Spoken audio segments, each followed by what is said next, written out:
बच्चों, good evening. कैसे हैं आप सभी? एक बार स्वागत करता हूं आप सभी का integrity career academy Latur Maharashtra में। तो आज हम क्लास 6 होमी बाबा के लिए 80 क्वेश्चंस आपके लिए लेके आए हैं, जिसमें हम लोग फिजिक्स के क्वेश्चन कवर करने वाले हैं। और ये आपके आने वाले होमी बाबा एग्जाम में बहुत ही मोस्ट एक्सपेक्टेड क्वेश्चन है और यहां से गारंटी है कि 70 to 80% क्वेश्चन आपके यहां से आने वाले हैं। ठीक है, तो सभी बच्चे रेडी हो जाएं, कॉपी पेन लेके बैठ जाएं और क्वेश्चन को सॉल्व करें। सॉल्व करने के बाद आप मुझे आंसर कमेंट करके बताएं और आप मुझे अपना स्कोर बताएं कि आउट ऑफ 80 आपने फिजिक्स में कितने क्वेश्चन सॉल्व किए। ठीक है, तो let's start with question number 1। So the first question is match proper alternative for symbol P Q R S। ठीक है, आपको ये देखो सिंबल दिया है, आपको बताना है ए हार्बर, बी बैटलफील्ड, सी फोर्ट, डी रेलवे। तो देखो बेटा, ये तो आपको रेलवे शो कर रहा है साफ साफ, ठीक है ना। ये तो आपको साफ साफ क्या शो कर रहा है, ये तो आपको साफ साफ आपको रेलवे शो कर रहा है। ठीक है, इसमें तो कोई कंफ्यूजन नहीं होनी चाहिए। तो ये आपका आर, आपका कौन सा हो गया, डी हो गया। अब आर में आप डी देखो तो आपका ऑप्शन डी गलत हो गया, आपका ऑप्शन ए गलत हो गया, आर में डी। चलो ठीक है, उसके बाद बैटलफील्ड, बैटलफील्ड में आपकी तलवारें वगैरह चलती हैं, तो क्यू आपका हो जाएगा बेटा बी। तो क्यू का बी, क्यू का बी, क्यू का बी, यहां से आपका ऑप्शन बी सही हो जाएगा क्योंकि आपके सी में क्यू का सी दिया है। तो पी का सी, पी का सी मतलब पी का सी, ये आपके फोर्ट का सिंबल है, ये आपके बैटलफील्ड का सिंबल है, ये आपके रेलवे का सिंबल है और ये आपके हार्बर का सिंबल है। ठीक है, तो कितना इजी क्वेश्चन है आपको दिख रहा है। चलो next question. Suppose we have new scale for temperature measurement. In this scale the freezing point of water is 5 degree Celsius and boiling point is 105 degree Celsius. तो आप सबको पता है कि जो फ्रीजिंग पॉइंट होता है वो कितना होता है, 0 डिग्री। तो 0 से कितना बढ़ाया, 5 डिग्री बढ़ा दिया। और आपका जो बॉइलिंग पॉइंट होता है वो 100 होता है, तो 100 से कितना बढ़ा दिया, 105। इसका मतलब कि 5 डिग्री टेम्परेचर इस आपकी जो नई स्केल है उसको बढ़ा के दिखाया है। Then according to this new temperature scale what will be the normal temperature of human body. हमें पता है कि हमारी बॉडी का जो नॉर्मल टेम्परेचर वो कितना होता है बेटा, 36.8। तो अप्रॉक्स में हम कितना ले सकते हैं, 37 और 5 डिग्री सेल्सियस बढ़ा के चलना है। तो 37 plus 5 degree Celsius is equal to कितना आ जाएगा बेटा, 42 डिग्री सेल्सियस। तो यहां से हमारा ऑप्शन बी एकदम करेक्ट हो जाएगा। नेक्स्ट क्वेश्चन की तरफ चलते हैं हम लोग। In the given circuit diagram which substances should be used at X and Y. देखो यहां पे एक एक्स है और वाई है। कुछ ऐसा हो रहा है कि आपकी बल्ब जो है वो क्या कर रही है बेटा, ग्लो कर रही है। तो देखो प्लास्टिक तो होगा नहीं भाई, ये तो इंसुलेटर है, रबर इंसुलेटर है, प्लास्टिक इंसुलेटर है। लास्ट ऑप्शन आपका करेक्ट हो जाएगा बेटा कॉपर और जिंक। तो ऑप्शन डी आपका एकदम राइट आंसर हो जाएगा। ठीक है, चलो question number 4। Sunil wants to study whether more effort is required using pulley और ram. The figure shows Sunil's experiment, why is this experiment not a fair test. यहां पे कह रहा है कि सुनील ये पढ़ना चाह रहा है, स्टडी करना चाह रहा है कि इन दोनों केसेस में उसे एफर्ट कहां ज्यादा करना पड़ेगा, एफर्ट किस जगह ज्यादा करना पड़ेगा, यहां पर या यहां पर। ठीक है, पुली पर या पुली पर या रैंप पर। द फिगर शोज, ये आपका फिगर है जो कि किसने, सुनील का एक्सपेरिमेंट जो किया वो है। आप कह रहा है कि इसने जो टेस्ट किया ना वो फेयर नहीं है, वो सही नहीं है। तो रीजन, आप एक बात बताओ, आपको साफ साफ दिख रहा है कि यहां जो ऑब्जेक्ट है वो 10 किलोग्राम का है और यहां जो ऑब्जेक्ट है वो 20 किलोग्राम का है। तो क्या आपको नहीं लगता कि एफर्ट तो तब पता चलता ना बेटा जब दोनों ऑब्जेक्ट के मासेस सेम होते, दोनों ऑब्जेक्ट का मास सेम होता, तो मास अलग है।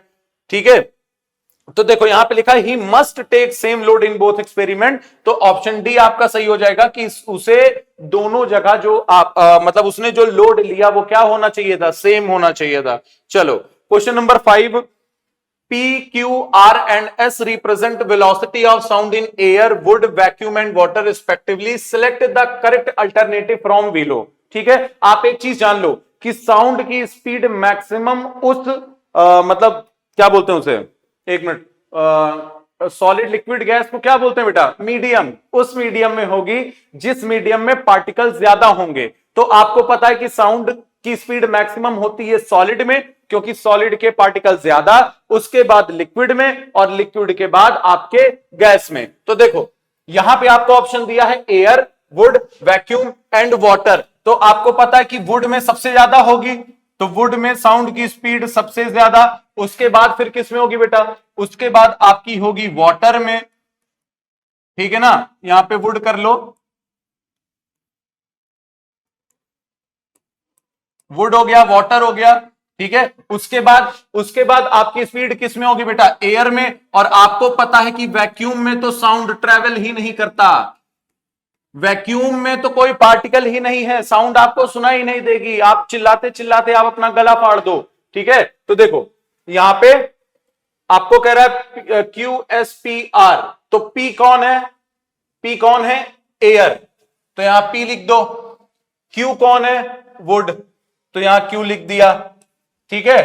R क्या है आपका, वैक्यूम, ठीक है। और क्या बचा, S, ठीक है। तो ये बन जाएगा QSPR, QSPR। Your first option is correct, आपका पहला ऑप्शन करेक्ट हो जाएगा बेटा। चलो, in a satellite which energy is use to produce electrical energy, satellite कहां होती है, अर्थ के बाहर, और अर्थ के बाहर कौन है, सन, तो सन से कौन सी लाइट लेगा, सोलर एनर्जी, और सोलर एनर्जी को किस में कन्वर्ट करेगा, इलेक्ट्रिकल एनर्जी। तो आपका ऑप्शन सी यहां से करेक्ट हो जाएगा। चलो, question number 7, Riya walks from her house A से चली to meet her friend at B, C and D respectively, ठीक है। रिया के बहुत सारे दोस्त हैं, बी पर हैं, सी पर हैं, डी पर हैं। After meeting them she returns to house A, सबसे मिलने के बाद रिया अपने घर चली गई, बहुत अच्छी बच्ची है रिया, इधर उधर कहीं घूमने नहीं गई, दोस्तों के घर गई, सबसे मिली, वापस अपने घर। Find the difference between the distance she covered and her displacement. तो बेटा आपको पता है डिस्प्लेसमेंट क्या होता है, डिस्प्लेसमेंट होता है इनिशियल पोजीशन और फाइनल पोजीशन के बीच का शॉर्टेस्ट लेंथ। तो आप मुझे बताओ कि रिया ने स्टार्ट किया ए से, बी पर गई, सी पर गई, डी पर गई, वापस अपने घर पर आ गई, वापस कहां पर आ गई बेटा, अपने घर पर फिर से आ गई। तो शुरू कहां से किया, ए से, खत्म कहां से किया, ए पर।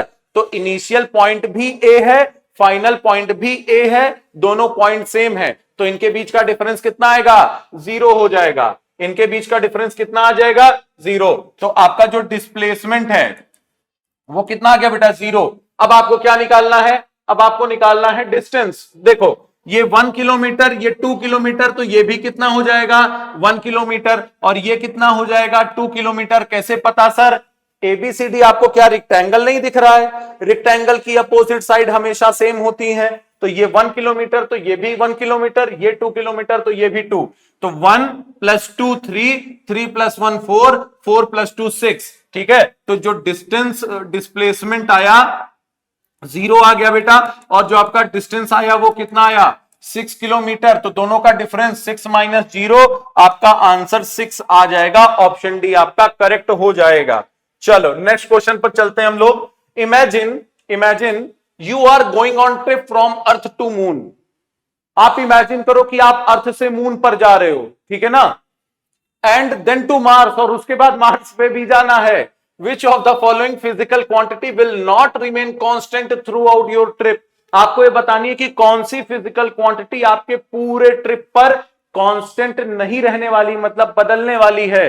तो मास कभी नहीं बदलता, कांस्टेंट होता है। वेट, बेटा वेट आपका हर जगह बदलता है। हाइट कभी नहीं बदलती, वॉल्यूम कभी नहीं बदलता। वेट क्यों बदलता है, सुनो, आपको पता है वेट इज इक्वल टू होता है mass into acceleration due to gravity, small G acceleration due to gravity.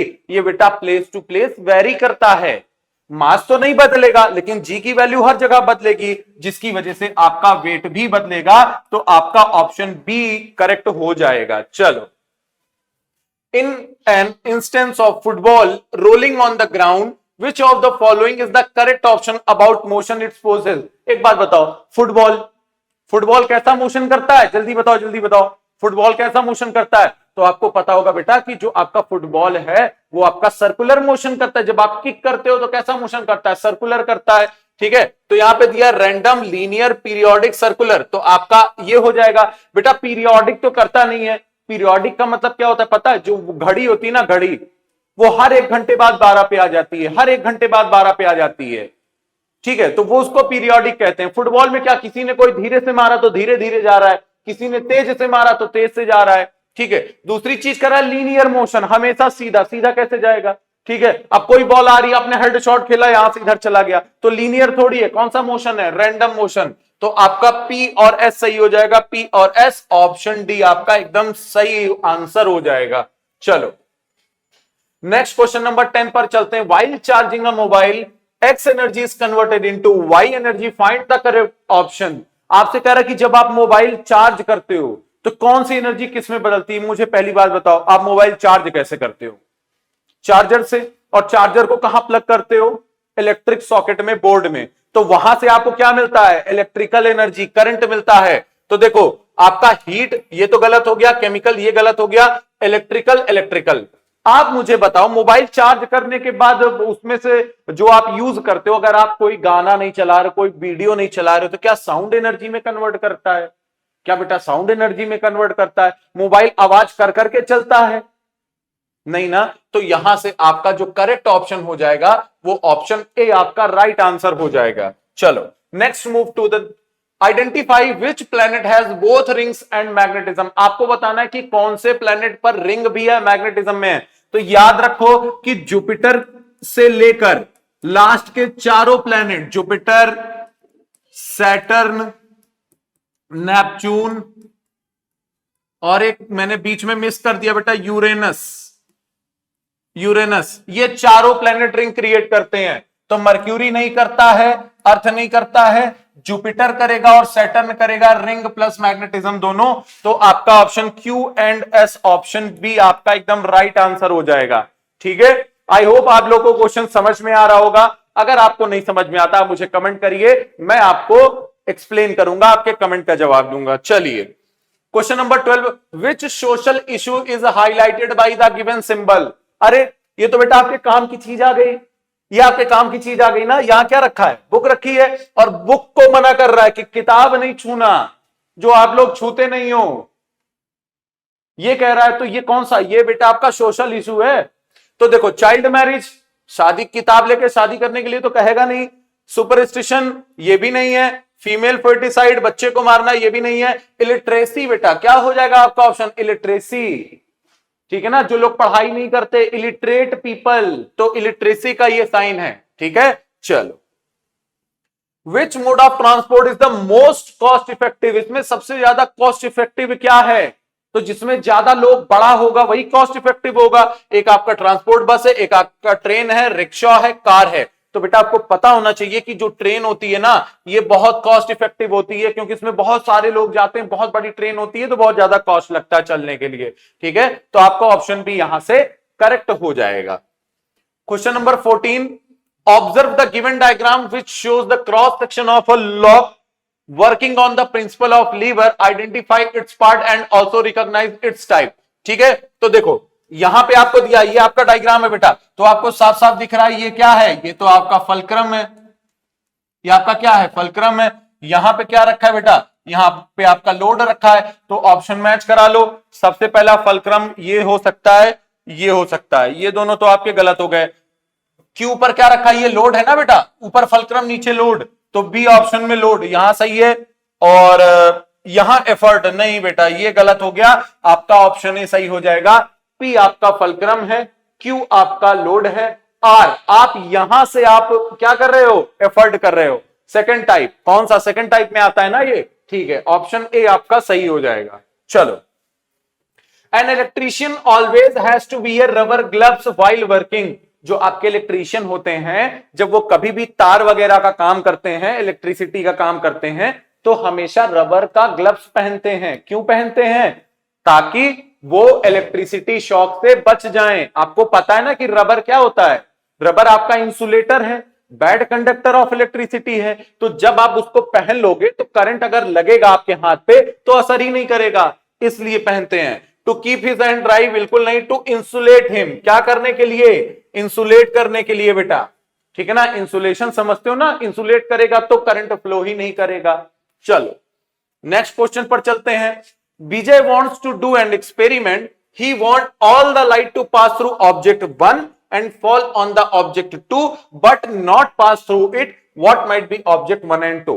ठीक है, कह रहा है कि विजय क्या चाहता है कि एक्सपेरिमेंट करना चाहता है, कि सारी की सारी लाइट 1 से पास कर जाए और 2 से पास ना करे।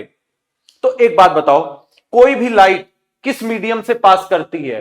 ट्रांसपेरेंट मीडियम से। तो पहला मीडियम ट्रांसपेरेंट होना चाहिए, और दूसरा कह रहा है कि दूसरे मीडियम से जाए लेकिन पास ना करे। तो दूसरा मीडियम कैसा चाहिए बेटा? दूसरा मीडियम हमें चाहिए ऑपेक मीडियम, जिससे चीज आर पार ना जा सके। तो देखो, पहला ऑब्जेक्ट पेपर, गलत। पहला तो ट्रांसपेरेंट चाहिए। ग्लास हो सकता है, ग्लास हो सकता है, पेपर ये भी गलत। ठीक है भाई, पेपर क्या है बेटा? पेपर आपका क्या है? पेपर तो ऑपेक है, उससे लाइट तो आर पार सारी जाएगी नहीं।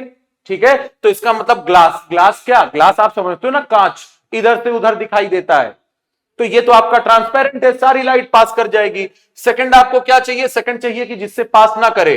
तो मिरर क्या है? रिफ्लेक्टिंग है, लाइट गई टकरा कर वापस आ जाएगी, पास नहीं करेगी। तो ऑप्शन बी आपका सही हो जाएगा। यहां पर बेटा आपका ग्लास दिया है, तो ग्लास से ग्लास में फिर से जाएगी तो ट्रांसपेरेंट हो जाएगी। ऑप्शन बी आपका राइट आंसर हो जाएगा। चलो, read the following sentences and choose the correct one. आपको करेक्ट बताना है। Milky way is the only Galaxy in the universe. नहीं बेटा, बहुत सारी गैलेक्सीज हैं। अ solar year consist of 360 days, 363 days. नहीं, आपको पता ना एक साल में कितने दिन होते हैं? 365 एंड 1/4। 1/4 छोड़ो, आप अभी छोटे बच्चे हो, ठीक है ना?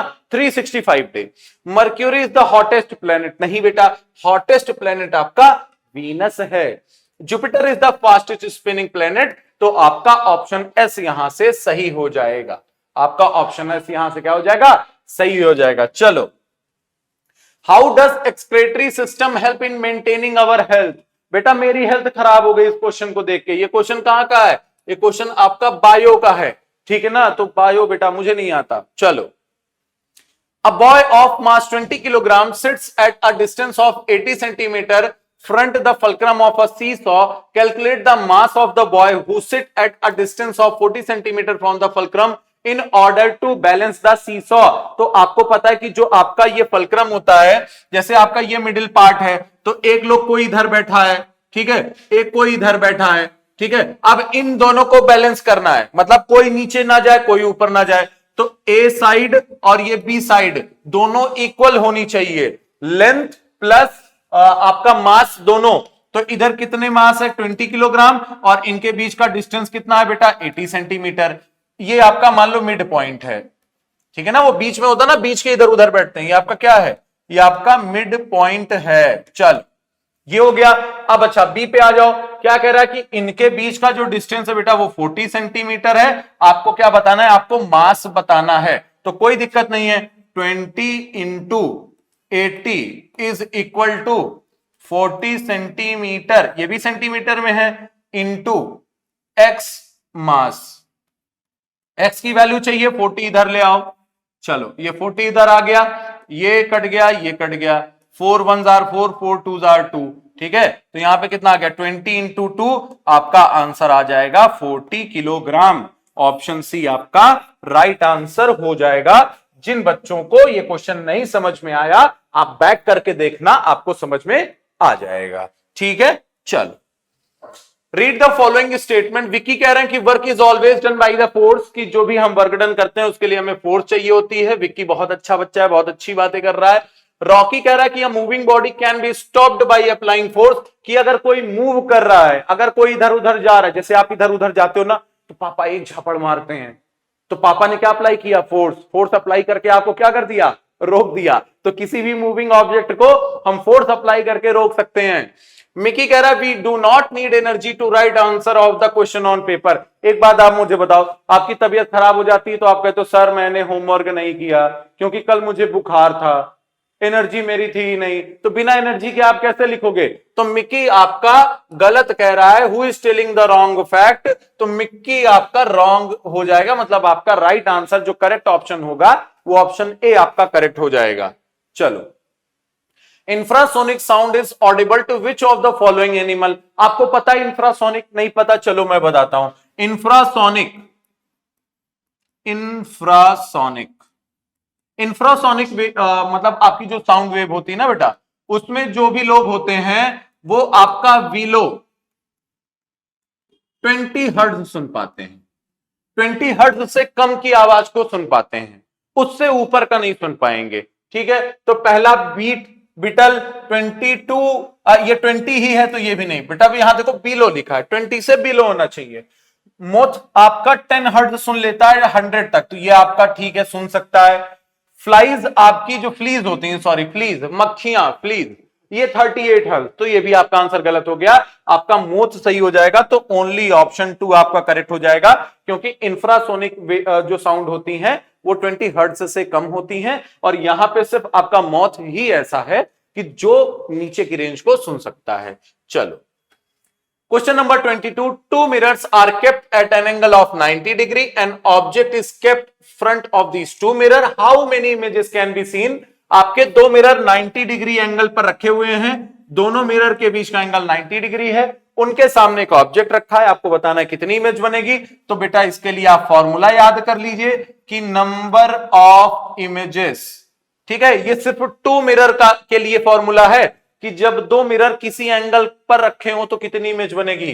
तो आपका जो फॉर्मूला है वो बेटा वो है 360 अपॉन एंगल -1। ये एंगल किसका है? दो मिरर के बीच का।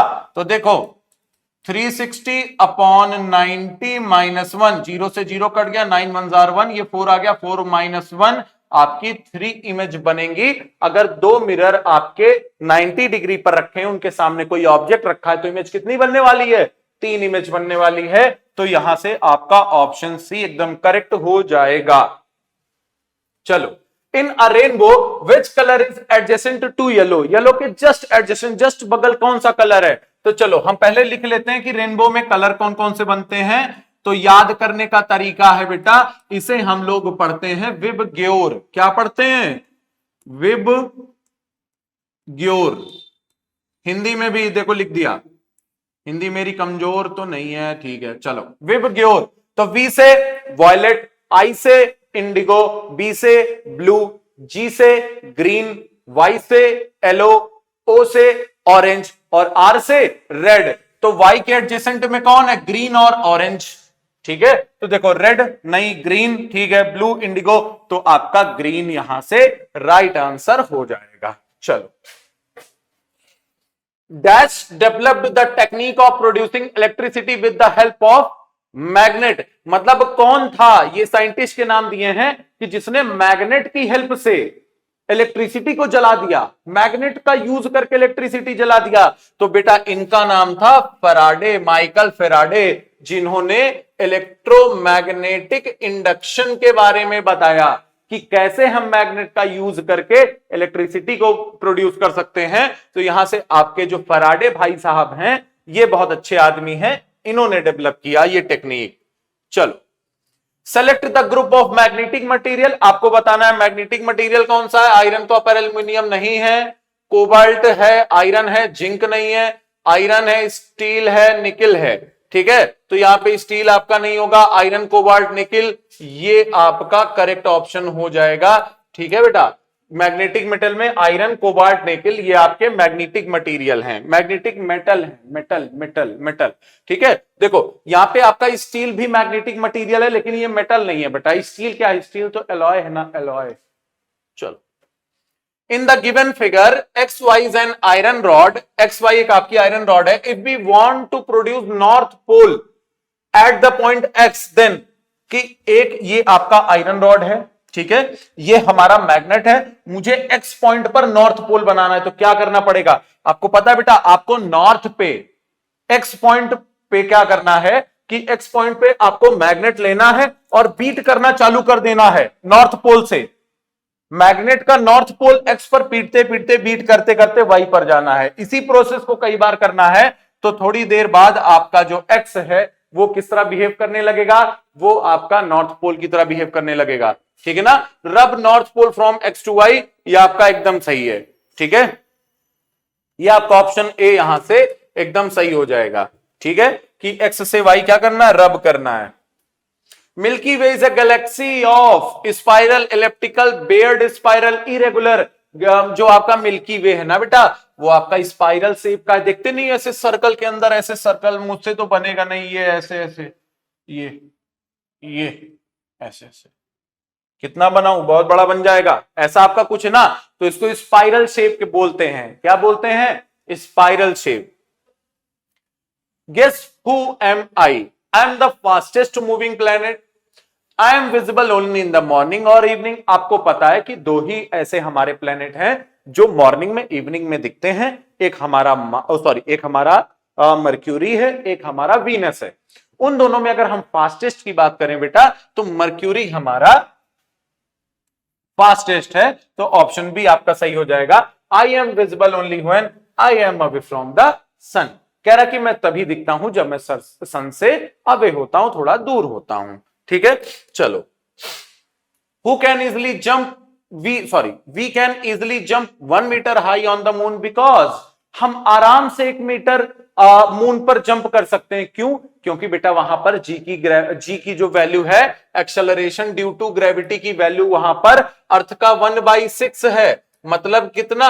9.8 डिवाइडेड बाई 6 कितना आ जाएगा? 6 1 जार 1, यहां कितना बचा? 386। ठीक है, तो 1.6 अप्रॉक्स मान लो 1.6 है मीटर पर सेकंड स्क्वायर। तो जी की वैल्यू बहुत कम है, ग्रेविटी हमें ज्यादा तेजी से खींचती है, वहां ग्रेविटी कम खींचेगी, तो हम आराम से जंप कर सकते हैं। तो option A, there is no gravitational force, ये तो गलत बात है, ग्रेविटेशनल फोर्स तो है ही। There is no atmosphere, atmosphere भी है वहां पे। Gravitational force of moon is lesser than that of earth, ये आपका ऑप्शन एकदम सही हो जाएगा कि जो ग्रेविटेशनल फोर्स है मून की वो अर्थ से कम है।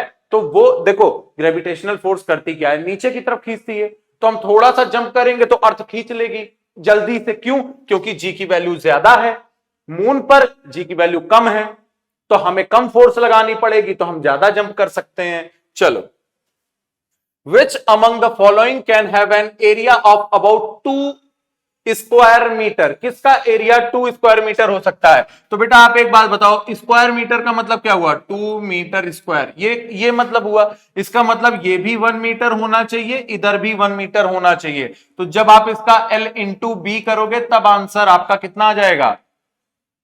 ठीक है, L+2L+B। जब आप इसका पेरीमीटर निकालोगे, एरिया नहीं, क्या है? Which among the following can have an area? अच्छा, एरिया की बात कर रहा है। ठीक है, तो कोई दिक्कत नहीं बेटा, एक को 1 कर दो, एक को 2 कर दो, मल्टीप्लाई कर दो, 2 इंटू 1 2 मीटर स्क्वायर। तो सिंगल बेड आपका एकदम सही है, सिंगल बेड हो जाएगा। सिंगल बेड छोटू सा होता है, बहुत ज्यादा, मतलब बेटा 1 मीटर कोई छोटा थोड़ी होता है, 1 मीटर बड़ा होता है। ये इतना 1 मीटर आपका होता है, सॉरी इतना नहीं होगा, इतना होगा। तो सिंगल बेड के लिए तो इतना होता है, डबल बेड तो बड़ा होता है। ठीक है, डबल बेड होगा नहीं। नोटबुक का पेज कितना छोटा सा, इतना छोटा सा होता है, 20-30 सेंटीमीटर, ये भी नहीं होगा। सीट ऑफ चेयर, ये भी नहीं होगा आपका। ठीक है, तो यहां पे आपका सिंगल बेड आपका राइट आंसर हो जाएगा। कि देखो सामने का ना, वो सामने का वो छोटू सा रहे, लेंथ आपकी बड़ी सी रहे, थोड़ी 2 मीटर की लेंथ, कितनी रहे? 2 मीटर की। क्यों? 1 मीटर में कितने सेंटीमीटर? 100। 2 मीटर में कितने सेंटीमीटर? 200। और एक इंसान की हाइट मैक्सिमम कितनी होगी? 7 फुट का। 7 फुट तो कोई होता नहीं है, 6 से 7, तो 1 foot is equal to 30 centimetre.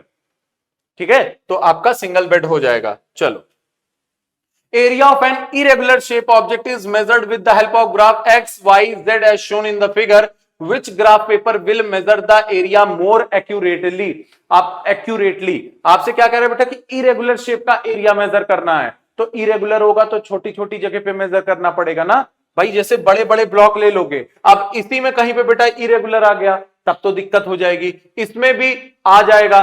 देखो इन तीनों में ये वाला एकदम छोटा छोटा, एकदम छोटू छोटू, एकदम छोटू सा, एकदम बारीक कर रहा है। तो जहां पर भी इरेगुलर आएगा ना, वो इस छोटे से के लिए रेगुलर बन जाएगा। इस छोटे से के लिए क्या बन जाएगा? रेगुलर बन जाएगा। तो आपका ऑप्शन ए यहां पर करेक्ट हो जाएगा। ठीक है, चलो। If an explosion takes place in space, who among the following can hear the sound of the explosion? ठीक है, कह रहा है कि कोई धमाका हो जाए, कहां पर? स्पेस पर। तो कह रहा है कौन सुनेगा? कोई नहीं सुनेगा बेटा। क्यों नहीं सुनेगा? क्योंकि स्पेस में क्या है? Vacuum. Vacuum means no particle, और साउंड को ट्रेवल करने के लिए तो मीडियम चाहिए ना, पार्टिकल चाहिए ना। वैक्यूम में तो कोई मीडियम ही नहीं है, तो वहां पर कितना भी ज्यादा धमाका, कितना भी बड़ा एक्सप्लोजन हो जाए, कोई भी वहां पर सुन नहीं पाएगा। ठीक है, तो कोई भी एक्सप्लोजन को सुन नहीं पाएगा। Person in the space, no person on the earth, no person in the space है तो no can hear the sound, कोई नहीं सुन पाएगा कितना भी बड़ा धमाका हो जाए। चलो, figure shows door with hinges on the left side to, hinges समझते हो कि नहीं समझते हो बेटा? वो जो दरवाजा जहां दो जगह देखते होगे ना कनेक्ट होता है, उसको हिंज बोलते हैं।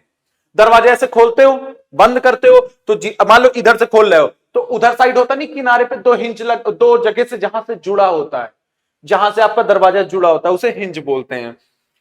We can apply force at P, Q, R, S. At which point do you have to apply the maximum force? आपको कह रहा है कि कितना आपको P, Q, R, S में मैक्सिमम फोर्स कितना है। ये आपका हिंज है बेटा, ठीक है, ये आपका हिंज है। आप दरवाजे को ऐसे खोलोगे, ऐसे करके दरवाजा खोलोगे, तो देखो आप हिंज से जितनी दूर जाओगे आपको फोर्स उतनी कम लगानी पड़ेगी, आप हिंज के जितना पास जाओगे उतनी फोर्स ज्यादा लगेगी। तुरंत आप जाके प्रैक्टिकल करके देख सकते हो, दरवाजा खोलने में या बंद करने में, दोनों में, कि हिंज से दूर तो कम फोर्स, हिंज के पास तो ज्यादा फोर्स, तो मैक्सिमम फोर्स आपको पी पर मिलेगी। तो ऑप्शन ए आपका करेक्ट आंसर हो जाएगा। चलो, on a map the distance between two cities A and B is 3.5 centimeter. Scale written below the map is 1 centimeter is equal to 150 kilometer. What will be the actual distance between these two cities? कह रहा है बेटा एक आपका map है जिसमें A से जो B का डिस्टेंस है वो शो कर रहा है 3.5 सेंटीमीटर। A से B का डिस्टेंस कितना शो कर रहा है? 3.5 centimetre. Scale written below the map is, और नीचे लिखा है कि 1 सेंटीमीटर आपका 150 किलोमीटर के बराबर है। तो आप बताओ ए से बी सिटी के बीच का डिस्टेंस कितना है? तो 1 सेंटीमीटर इज इक्वल टू 150, 3.5 होगा तो क्या करेंगे बेटा? 150 किलोमीटर मल्टीप्लाइड बाई 3.5 कर देंगे। ठीक है, एक काम करो, ये 150 है, पॉइंट हटाने के लिए जीरो से कर देंगे तो कितना आ जाएगा बेटा? 15 इंटू 35। ठीक है, अब देखो 15 5 जार 75, कैरी हुआ 7, 15 3 जार 45, 45 प्लस 7 52, तो आपका कितना शो करेगा? 525 किलोमीटर। तो आपका ऑप्शन बी यहां से राइट आंसर होने वाला है या हो जाएगा। चलो, A drum is beaten on the earth as well as on the moon. एक ड्रम को आप अर्थ पर बीट कर रहे हो और उसे मून पर भी बीट कर रहे हो। Which of the following sentence is true? Drum will vibrate at both places. पहला ही आंसर सही हो गया भाई, दोनों जगह एटमॉस्फेयर है, दोनों जगह पार्टिकल है, तो जब आप उन्हें बीट करोगे तो दोनों जगह क्या करेंगे? वाइब्रेशन करेंगे, बिल्कुल करेंगे। तो आपका ऑप्शन ए करेक्ट हो जाएगा। चलो, The door of refrigerator has mechanism by which it gets automatically closed from a certain distance.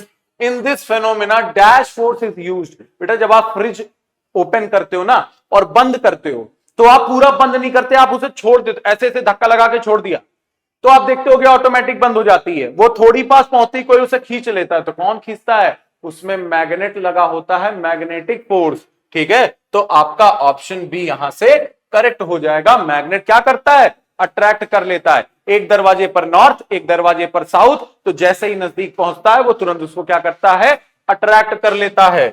चलो, we can see star of different color in the sky. This happens due to, कह रहा है कि हम stars को different colour में देखते हैं, तो ये बेटा डिफरेंट टेम्परेचर की वजह से होता है, डिफरेंट टेम्परेचर की वजह से होता है। तो ये ऑप्शन आपका करेक्ट हो जाएगा। ठीक है, चलो, when a sound is produced using any object, the particles in the object has dash motion. कि जब किसी भी ऑब्जेक्ट से आप साउंड प्रोड्यूस करते हो तो पार्टिकल कैसा मोशन करते हैं? बेटा ऑसिलेट करते हैं। क्या करते हैं? ऑसिलेट, मतलब अपनी जगह से इधर गए इधर आए, इधर गए इधर आए, एक बार बैक मोशन, एक बार forth, back and forth motion करते हैं, मतलब फोर्थ बैक एंड फोर्थ, ये है बैक फोर्थ। ठीक है, तो ऐसे मोशन को हम लोग ऑसिलेटरी मोशन कहते हैं, ऑसिलेट करते हैं। ठीक है, चलो, हाँ एक चीज और, अगर यहां पे ऑसिलेट की जगह वाइब्रेट होता तो भी आपको समझ जाना था कि आपका आंसर करेक्ट हो जाएगा। In dash motion the object return to its original position after completing its period, it remains at a constant distance from a fixed point throughout its motion. अभी तुरंत आपको बताया कि आपका जो ऑसिलेटरी मोशन होता है उसमें ऑब्जेक्ट जाता है, वापस अपनी पोजीशन पे आता है, फिर जाता है, फिर अपनी पोजीशन पर आता है, इधर गया, इधर गया, इधर, ये बार बार अपनी पोजीशन पे आ रहा है कि नहीं आ रहा है। तो वही तो कह रहा है कि the object returns to its original position, तो आपका ऑसिलेटरी मोशन यहां पर भी करेक्ट ऑप्शन हो जाएगा। Question number 40, in dash electrical energy is converted into heat energy. ठीक है, तो रेडियो सेट में बेटा हीट तो होता नहीं है, इलेक्ट्रिक आयरन आपका राइट आंसर हो जाएगा कि जो आपका आयरन होता है प्रेस, जिससे आप कपड़े प्रेस करते हो, तो उसे आप सॉकेट से लगाते हो, इलेक्ट्रिक करंट देते हो, और वो इलेक्ट्रिक करंट किसमें कन्वर्ट होता है, वो आपका इलेक्ट्रिक करंट हीट एनर्जी में कन्वर्ट हो जाता है। वो जब प्रेस गर्म हो जाता है तो आप कपड़े को प्रेस कर लेते हो। 41, spring balance is used to measure. Spring balance आप याद रखना कि वेट को मेजर करने के लिए होता है। किसको मेजर करने के लिए होता है, वेट को। ठीक है, mass into gravity. Atoms and molecules in air show dash type of motion. जो आपके एटम और मॉलिक्यूल होते हैं ना बेटा, वो एयर में रैंडम मोशन करते हैं, इधर उधर, कोई इधर लड़ रहा है, इधर गया, कहीं पर भी मोशन कर रहे हैं, तो उस मोशन को हम लोग बोलते हैं रैंडम मोशन। आपका ऑप्शन यहां से सी एकदम करेक्ट हो जाएगा। चलो, which type of force functions when brakes are suddenly applied to the train in motion. कोई ट्रेन जा रही है तेजी से, ब्रेक अप्लाई करेगा तो बेटा फ्रिक्शन को कम करेगा कि नहीं करेगा, फ्रिक्शनल फोर्स को करेगा कि नहीं करेगा। तो यहां से आपका कौन सा फोर्स आ जाएगा, फ्रिक्शनल फोर्स आपका राइट आंसर हो जाएगा। ग्रेविटेशनल, मस्कुलर, मैग्नेटिक, ये आपका तीनों आंसर गलत हो जाएगा। चलो, which property of magnet is use in case of magnetic train. कह रहा है कि जो आपका मैग्नेट है वो कौन सी प्रॉपर्टी शो करता है मैग्नेटिक ट्रेन की, तो आपको याद रखना है कि वो आपकी स्टेबल वाली प्रॉपर्टी शो करता है, कि स्टेबिलिटी को मेंटेन करता है। चलो, name the latest device on which thousands of songs can be stored and listened to whenever we wish। कह रहा लेटेस्ट डिवाइस कौन सी है कि जिसमें आप सॉन्ग को स्टोर कर सकते हो और आपका जब मन करे आप सुन सकते हो। तो सीडी, MP3 नहीं बेटा। आप सबको पता है कि आजकल सभी लोग क्या करते हैं, बड़े भैया दीदी लोग क्या करते हैं, आईपॉड लेके घूमते हैं। ठीक है ना। चलो, 46 कह रहा है in which form the matter is stored while photocopy. जब आप फोटोकॉपी कराते हो तो वो मैटर किस फॉर्म में स्टोर्ड होता है, आपको याद रखना है वो डिजिटल के फॉर्म में स्टोर होता है। किस फॉर्म में स्टोर होता है, डिजिटल के फॉर्म में स्टोर होता है। Dash is the sure test of electric charge. अगर आपको इलेक्ट्रिक चार्ज करना है, मतलब देखना है, तो आपको कौन सा टेस्ट, तो बेटा याद रखना रिपल्शन का टेस्ट। कौन सा टेस्ट, रिपल्शन की। जब दो पोल सेम होंगे तो वो क्या करेंगे, रिपेल करेंगे। तो आपको याद रखना है कि आपका रिपल्शन यहां से करेक्ट आंसर हो जाएगा। बोथ नहीं होगा, अट्रैक्शन नहीं, repulsion. Next question, 1 metric ton. तो आपको पता होना चाहिए कि 1 metric ton is equal to बेटा 1000 किलोग्राम होता है। तो आपका ऑप्शन सी सही हो जाएगा। यहां पर भी 1000 लिखा है, लेकिन अगर आप ध्यान से देखोगे तो यहां पे मिलीग्राम लिखा है। ठीक है, जबकि होता क्या है बेटा, किलोग्राम। चलो, the amount of gravitational force acting on an object is called. The amount of gravitational force acting on an object is called, उसे हम लोग वेट कहते हैं। क्यों कहते हैं, देख लो, वेट क्या होता है, मास इनटू ग्रेविटी। ये जो आपके ऊपर ग्रेविटी जो एक्सेलरेशन लगाती है उसकी वजह से लगने वाली फोर्स को हम क्या बोलते हैं, ग्रेविटेशनल फोर्स। यहां पे जो लगेगी उसे हम वेट के नाम से जानते हैं। ठीक है, चलो, the specific of dash is 1 calorie पर ग्राम सेल्सियस। तो स्पेसिफिक 1 कैलोरी, ये जो 1 है ना बेटा, ये आपके पानी का होता है, वाटर का होता है। ठीक है, याद रखेंगे, सभी लोग याद रखेंगे, वेरी गुड। चलो, gold leaf electroscope is used to identify of the substance. Gold leaf जो आपका होता है ना बेटा इलेक्ट्रोस्कोप, इसका काम होता है स्टैटिक इलेक्ट्रिसिटी चार्ज को क्या करना, आइडेंटिफाई करना। ठीक है, तो स्टैटिक चार्ज इलेक्ट्रिसिटी को आइडेंटिफाई करने के लिए हम लोग गोल्ड लीफ इलेक्ट्रोस्कोप का यूज करते हैं। चलो नेक्स्ट क्वेश्चन पर चलते हैं। 52 dash has the best hearing capacity, dog, rabbit, Stag, बेटा बैट। बैट आपका बेस्ट हो जाएगा। हियरिंग कैपेसिटी वैसे डॉग की भी अच्छी होती है, लेकिन डॉग और बैट की आप बात करोगे तो बैट आपका राइट आंसर हो जाएगा। बैट को हिंदी में क्या बोलते हैं, बैट वो खेलने वाला बैट नहीं बेटा, बैट वो होता नहीं चमगादड़, चमगादड़ ही बोलते हैं, हाँ चमगादड़ ही बोलते हैं। ठीक है, तो उसकी हियरिंग कैपेसिटी बहुत अच्छी होती है, थोड़ी सी भी आवाज आती है तो सुन लेता है। Next question number 53, a bullet fired from a gun gradually drops on land because, कह रहा है कि जब आप बुलेट चलाते हो गन से तो वो कुछ देर बाद जाके जमीन पर गिर जाती है। क्यों, क्योंकि ग्रेविटी उसे अपनी तरफ अट्रैक्ट करती है, और ग्रेविटी सिर्फ उसे नहीं सबको अट्रैक्ट करती है। तो यहां से ऑप्शन हो जाएगा कि the gravitational force attract the bullets toward the land, क्योंकि आपकी ग्रेविटेशनल फोर्स हमेशा किधर लगती है, टुवर्ड द सेंटर। सेंटर पर क्या है, लैंड है, तो वहां पर। ठीक है, चलो the pressure exerts by a pointed thing is dash the pressure exerted by the blunt thing. आपको पता है कि जो जितना कोई चीज, ये देखो ये आपका क्या है, पॉइंट है, ये आपका ब्लंट है, तो एरिया कम तो प्रेशर ज्यादा, एरिया कम एरिया ज्यादा तो प्रेशर कम। आपको पता होना चाहिए कि जो प्रेशर का फॉर्मूला होता है वो होता है बेटा फोर्स अपॉन एरिया। तो आप एरिया को अगर कम करोगे तो प्रेशर बढ़ जाएगा। पॉइंट थिंग, पॉइंट थिंग का एरिया कम तो प्रेशर ज्यादा, तो the pressure exert by a pointed thing is more than pressure exerted by the blunt thing. तो आपका ऑप्शन भी यहां से करेक्ट हो जाएगा। Next question, dash invented magnetic effect of electricity. तो इनका नाम याद रखना बेटा, ओरेस्टेड। मैं इनका पूरा नाम लिख देता हूं, इनका पूरा नाम है hence Christian Oersted, OERESTED।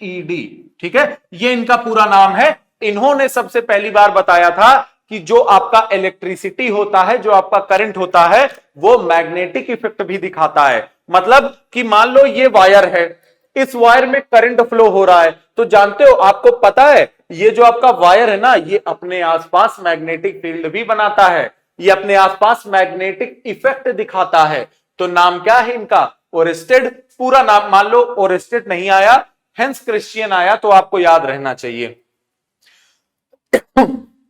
Next question पर, strength of a bar magnet is. आपको मैंने पहले भी क्लास में बताया है कि आपका बार मैग्नेट के दो पोल होते हैं, एक आपका नॉर्थ एक आपका साउथ। तो आपको पता होना चाहिए, ये मान लो आपका बार मैग्नेट है, एक कॉर्नर नॉर्थ दूसरा साउथ, और ये आपका मिड पार्ट है। तो बार मैग्नेट की जो स्ट्रेंथ होती है बेटा, वो मैक्सिमम होती है उनके पोल पर और मिनिमम होती है उनके सेंटर पर या मिडिल पार्ट पर। तो आइए ऑप्शन देखते हैं। मैक्सिमम एट द सेंटर पहले ही गलत हो गया, same all over the length same नहीं होता है, maximum near and and maximum at the centre. आपका ऑप्शन सी करेक्ट हो जाएगा। कह रहा है कि जो एंड है, किनारे हैं, वहां पर मैक्सिमम होती है और सेंटर पर मिनिमम होती है, तो ये आपका ऑप्शन सही हो जाएगा। नेक्स्ट क्वेश्चन पर चलते हैं। अ बस is moving at a speed of 58 kilometre per hour, how much distance will it cover in 1 hour 15 minute. ठीक है, तो चलो सबसे पहले हम लिखते हैं गिवन क्वेश्चन में क्या क्या गिवन है। तो आपसे कह रहा है स्पीड एस से डिनोट करते हैं, जो कि 48 किलोमीटर पर आवर है, मतलब एक घंटे में 48 किलोमीटर जा रहा है। अब कह रहा है कितना डिस्टेंस कवर करेगा 1 hour 15 मिनट में। तो टाइम दिया है बेटा 1 hour 15 मिनट, 1 hour 15 मिनट। तो सबसे पहले हमें क्या काम करना है कि जो आपका मिनट है उसे भी किसमें कन्वर्ट कर लेना है, किसमें, आर में। तो आपको पता है कि 1 मिनट इज इक्वल टू 1/60 होता है। ठीक है ना भाई, एक घंटे में कितने मिनट होते हैं, एक घंटे में 60 मिनट। तो 1 मिनट निकालना हो 1 मिनट, ऐसे समझो, ऐसे आपको समझ में आएगा। 60 minute, 60 minute is equal to 1 hour 60 minute is equal to 1 hour, तो 1 minute is equal to 1/60 hour. 1 minute 1/60, तो 15 के लिए क्या करेंगे बेटा, 15 minute is equal to 15 into 1/60, तो ये 1 ये 4, ठीक है, कितना आ गया 1/4 आ गया। यहां पे टाइम कितना है 1 + 1/4 आर, ठीक है, ठीक है। अब बेटा यहां पर डिनोमिनेटर में 4 होगा तभी ऐड होगा, तो जिससे मल्टीप्लाई डिनोमिनेटर में उसी नंबर से मल्टीप्लाई न्यूमरेटर में करेंगे, तो आपका टाइम कितना आ जाएगा 415/4 आर, ये आपका आंसर आ गया, ठीक है।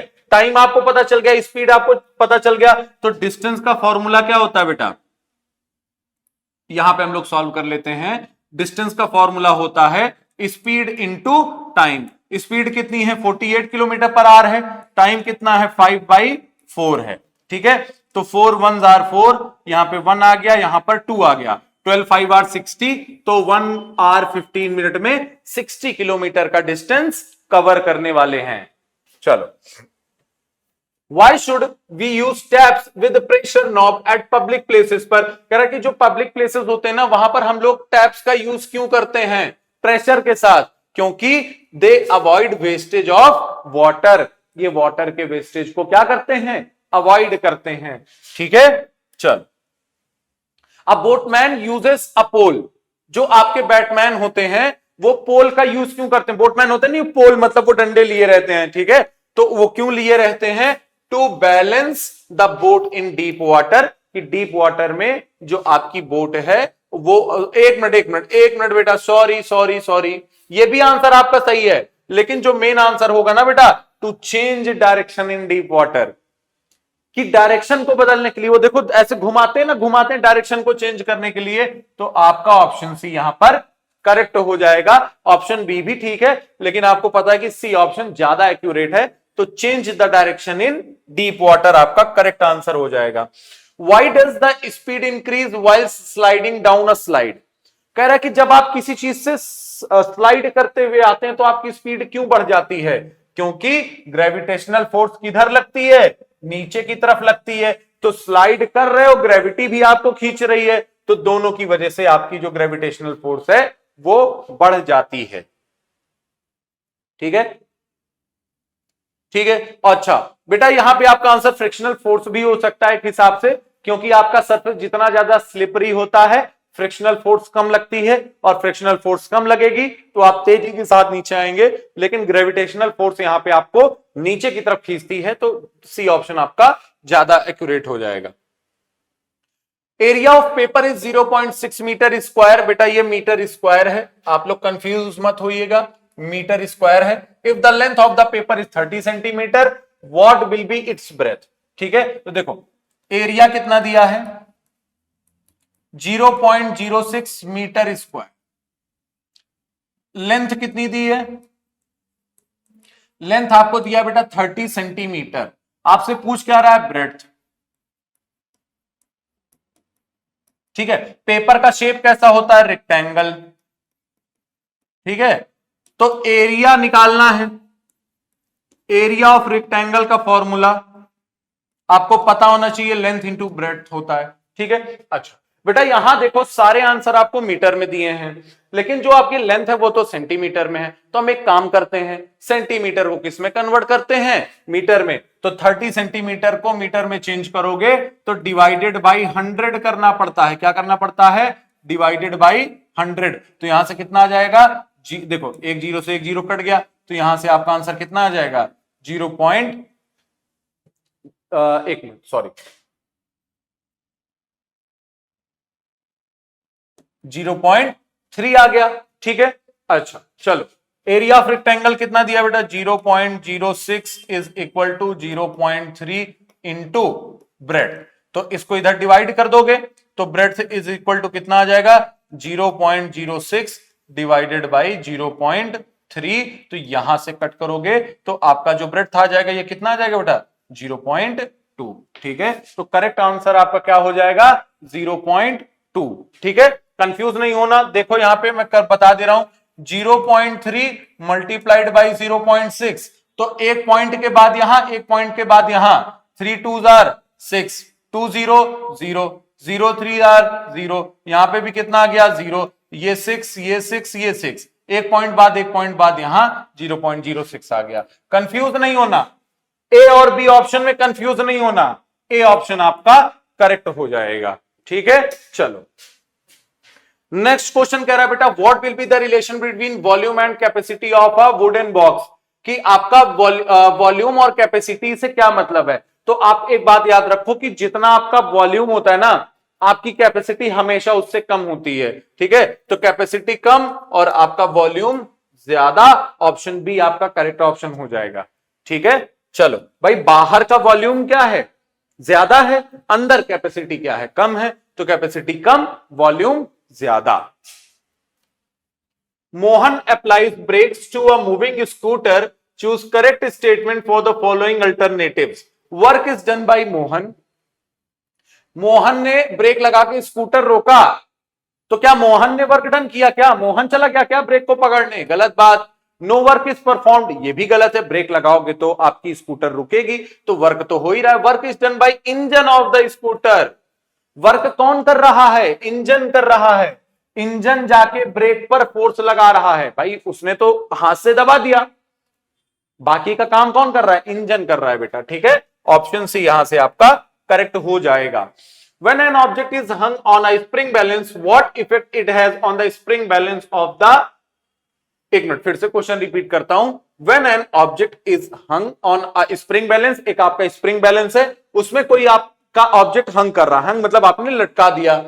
What effect it has on the spring of the balance, कि कौन सा इफेक्ट देखने को मिलेगा, तो बेटा आपको याद रखना है कि आपका जो, जब आपको पता है m इंटू जी इंटू एच, ये आपका क्या होता है, ये आपका पोटेंशियल एनर्जी का फॉर्मूला होता है, याद रखना, पोटेंशियल एनर्जी का mass into gravity into height. तो जब आपने किसी को हंग करा दिया, लटका दिया, तो उसकी हाइट आएगी, तो आपकी जो पोटेंशियल एनर्जी है वो क्या करेगी, इंक्रीज करेगी। बेटा काइनेटिक तो होगी नहीं, क्योंकि कुछ देर हंग करने के बाद, लटकने के बाद वो रुक जाएगा, तो रुक गया तो मोशन कर नहीं रहा है, तो काइनेटिक एनर्जी का तो कोई इफेक्ट नहीं पड़ेगा।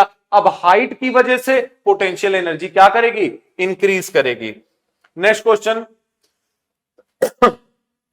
We have, why we have to increase the use of solar energy, wind energy and energy from waves. इन सारी एनर्जी का हमें यूज क्यों करना चाहिए, देखो क्यों करना चाहिए, because they are conventional source of energy, कि आप जो सोलर एनर्जी वगैरह है ना बेटा, वो सन से मिलती है, वो कभी खत्म होने वाली तो है नहीं। ठीक है, तो इस वजह से हम लोग इनका यूज करते हैं। ठीक है ना, they are everlasting source of energy, ये भी आपका आंसर सही हो जाएगा कि एवरलास्टिंग है, कभी भी खत्म होने वाली नहीं है। ठीक है, ऑप्शन डी आपका यहां पे करेक्ट हो जाएगा। चलो, What would happen if there was no atmosphere around Earth? कह रहा है कि अगर अर्थ के आसपास एटमॉस्फेयर ना रहे तो क्या होगा। ठीक है, सबसे पहली बात, we should not have heard any voice, हम किसी भी तरह की आवाज नहीं सुन पाएंगे, एटमॉस्फेयर ही नहीं रहेगा तो कहां से कुछ सुन पाएंगे। ठीक है बेटा, तो ऑप्शन बी आपका क्या हो जाएगा, करेक्ट हो जाएगा कि हम कोई भी वॉइस सुन नहीं पाएंगे अगर एटमॉस्फेयर नहीं रहेगा तो। चलो, find the odd musical instrument out of given four, shehnai, flute, sitar और बीन। आपको बताना है कि शहनाई, फ्लूट, सितार। ठीक है, तो आपको पता कि जो आपका फ्लूट बांसुरी होता है वो आप फूंक के बजाते हो, बीन, शहनाई, सितार इसे आप हाथ से बजाते हो, तो यहां पे आपका जो सी है ये आपका विंड इंस्ट्रूमेंट में आता है। ठीक है, चलो next question, which of the animal is unable to collect sound waves from different direction using aerolobes। ठीक है, आपको बताना है कि कौन सा एनिमल अनेबल होता है, तो आपका जो एनिमल अनेबल होता है वो आपका कौन सा हो जाएगा, काऊ आपका करेक्ट हो जाएगा। चलो 70 question, which of the waves is used in a remote control. तो रिमोट कंट्रोल में आपको पता होनी चाहिए कि आपकी जो इंफ्रारेड होती नहीं है, अल्ट्रा वायलेट नहीं, अल्ट्रासोनिक वेव होती है, ये आपका सही हो जाएगा। ठीक है ना, या एफएम, एफएम का मतलब बेटा यहां पे रेडियो वेव होना चाहिए था। ठीक है, ये होना चाहिए था यहां पे। चलो एफएम लिखा यहां पे। Wavelength of the light is normally measured in, आपकी जो वेवलेंथ होती है ना बेटा वो एंगस्ट्रॉम में मेजर की जाती है। ठीक है, तो याद कर लेना कि 1 एंगस्ट्रॉम इज इक्वल टू 10 की पावर माइनस 10 मीटर होता है। तो वेवलेंथ आपकी किसमें मेजर की जाती है? एंगस्ट्रॉम। ठीक है, चल। Laser technique is not use in which of the following. Laser technique का यूज किसमें नहीं होता है? तो एक्स रेज में होता है, गामा रेज में होता है, लेजर रेज में तो होता ही है, अल्ट्रावायलेट रेज में नहीं होता है। ये बात आपको ध्यान रखनी है। चलो नेक्स्ट क्वेश्चन पे चलते हैं। Select the correct statement about strength of a bar magnet. Bar magnet की स्ट्रेंथ मैक्सिमम कहां पर होगी? पोल्स पर। मिनिमम कहां पर होगी? सेंटर पर।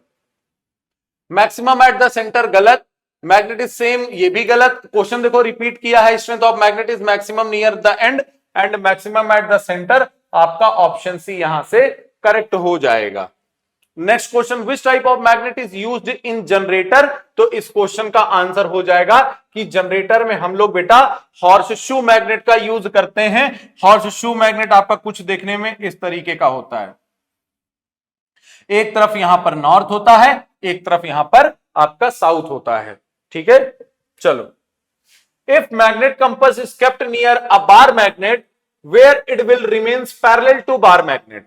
कह रहा कि किसी मैग्नेटिक कंपास को हम किसी बार मैग्नेट के पास रखें तो वो पैरेलल कहां होगा? पैरेलल मतलब हर जगह सेम कहां होगा? तो आपको याद रखना है बेटा कि मिडिल पार्ट में जो मैग्नेटिक फील्ड होती है वो हर जगह क्या होती है? बराबर होती है। तो एट द मिडिल पार्ट आपका करेक्ट आंसर हो जाएगा। चलो, machines are used to. Machine का काम क्या है? टाइम को सेव करना, सही है, लेबर भी सेव करना, ठीक है। Do work of uniform quality with greater ease, कि सारे काम को सेम तरीके से यूनिफॉर्मली करना। तो यहां से जो करेक्ट ऑप्शन हो जाएगा ऑप्शन डी हमारा राइट आंसर हो जाएगा। Who am I? I am use for lifting object, I increase distance but reduce the effort required. ठीक है, कह रहा है कि मैं इंक्रीज डिस्टेंस को तो मैं बढ़ा देता हूं, लेकिन जो एफर्ट लगता है ना, एफर्ट को कम कर देता हूं। तो एफर्ट को कौन कम कर देता है बेटा? आपका पुली। ठीक है, डिस्टेंस खींचता है, बाल्टी देखो लगाते हैं कुएं से, फेंकते हैं उधर, पुली से खींचते हैं, तो पुली आपका क्या करता है? एफर्ट को कम कर देता है। चलो नेक्स्ट कह रहा है which metals are present in the central part of the core of the earth. कौन से मेटल हैं? ठीक है, तो आपको बताना है कि कौन से मेटल प्रेजेंट हैं सेंट्रल पार्ट में। तो ये क्वेश्चन आज आपके लिए HW का होमवर्क का क्वेश्चन है। एक क्वेश्चन और मैं आपको होमवर्क का देने वाला हूं, आप सभी कमेंट में मुझे आंसर करेंगे। मैं ये देखना चाहता हूं कि आप कितने एक्टिव हैं, आप होमी बाबा प्रिपरेशन को लेके कितने एक्टिव हैं। तो ये क्वेश्चन आपके लिए आज का होमवर्क। एक क्वेश्चन अभी और देने वाला हूं। चलो, tsunamis are caused due to the earthquakes. ठीक है, तो आपको बताना कि जो सुनामी आती है वो अर्थक्वेक कहां पर? आइलैंड में होता है, सीज और में होता है, रिवर में होता है, या ओशियन में होता है। ठीक है, तो आप भी ये भी आपका एक क्वेश्चन और HW का हो गया। क्वेश्चन नंबर 77 और 78 आपके लिए होमवर्क हो गया। चलो नेक्स्ट क्वेश्चन पर चलते हैं। In winter why to be hear crackling sound when we fold polyester clothes. कह रहा कि जब हम ठंडियों में पॉलिस्टर के क्लोथ को मोड़ते हैं या फोल्ड करते हैं तो क्रैकलिंग साउंड की आवाज क्यों आती है? तो पहला कह रहा है कि बेटा due to magnetic force, second कह रहा है ड्यू टू फ्रैक्शन, थर्ड कह रहा है due to static electricity produced in it. तो यहां से आपका ऑप्शन सी सही हो जाएगा कि स्टैटिक इलेक्ट्रिसिटी प्रोड्यूस जो होती है। ठीक है, आप कई बार बच्चे डर जाते हैं कि कुछ मतलब होता नहीं कि इलेक्ट्रिक शॉक जैसा लग गया, तो वो आपका स्टैटिक इलेक्ट्रिसिटी होता है। लास्ट क्वेश्चन बेटा, we can not produce static electricity using, कि हम किस चीज का मतलब use, we can not produce static electricity using, इनमें से किस चीज का यूज करके हम स्टैटिक इलेक्ट्रिसिटी का यूज नहीं कर सकते? ग्लास, प्लास्टिक, वुड और सिलिकॉन। तो आपका करेक्ट आंसर क्या हो जाएगा बेटा? करेक्ट ऑप्शन आपका प्लास्टिक, यहां से करेक्ट ऑप्शन आपका हो जाएगा। आई होप ये 80 क्वेश्चन आपके लिए मोस्ट इंपॉर्टेंट क्वेश्चन होने वाले हैं आपके अपकमिंग होमी बाबा एग्जाम के लिए। तो सारे बच्चे, दो ही क्वेश्चन मैंने 80 क्वेश्चन में 2 क्वेश्चन आपको होमवर्क में दिया है, तो सारे बच्चे मुझे कमेंट करेंगे, मैं सारे बच्चों का चेक करूंगा। और दूसरी बात, आपको क्या करना है? आप 80 क्वेश्चन अपने से सॉल्व करेंगे और मुझे कमेंट करके बताएंगे कि आपके इसमें से कितने क्वेश्चन आउट ऑफ 80 सही हुए, जो कि बिना आपने ऑप्शन देखे करेक्ट किए। ठीक है, तो तब तक के लिए बेटा थैंक यू वेरी मच। सभी लोग मन लगाकर पढ़ाई करते रहें, और जिसे जिस टॉपिक में कंफ्यूजन होती है, ठीक है, आप कमेंट करें, हम आपके लिए अच्छे अच्छे सॉल्यूशंस लेके आएंगे। ओके बेटा, गुड नाइट।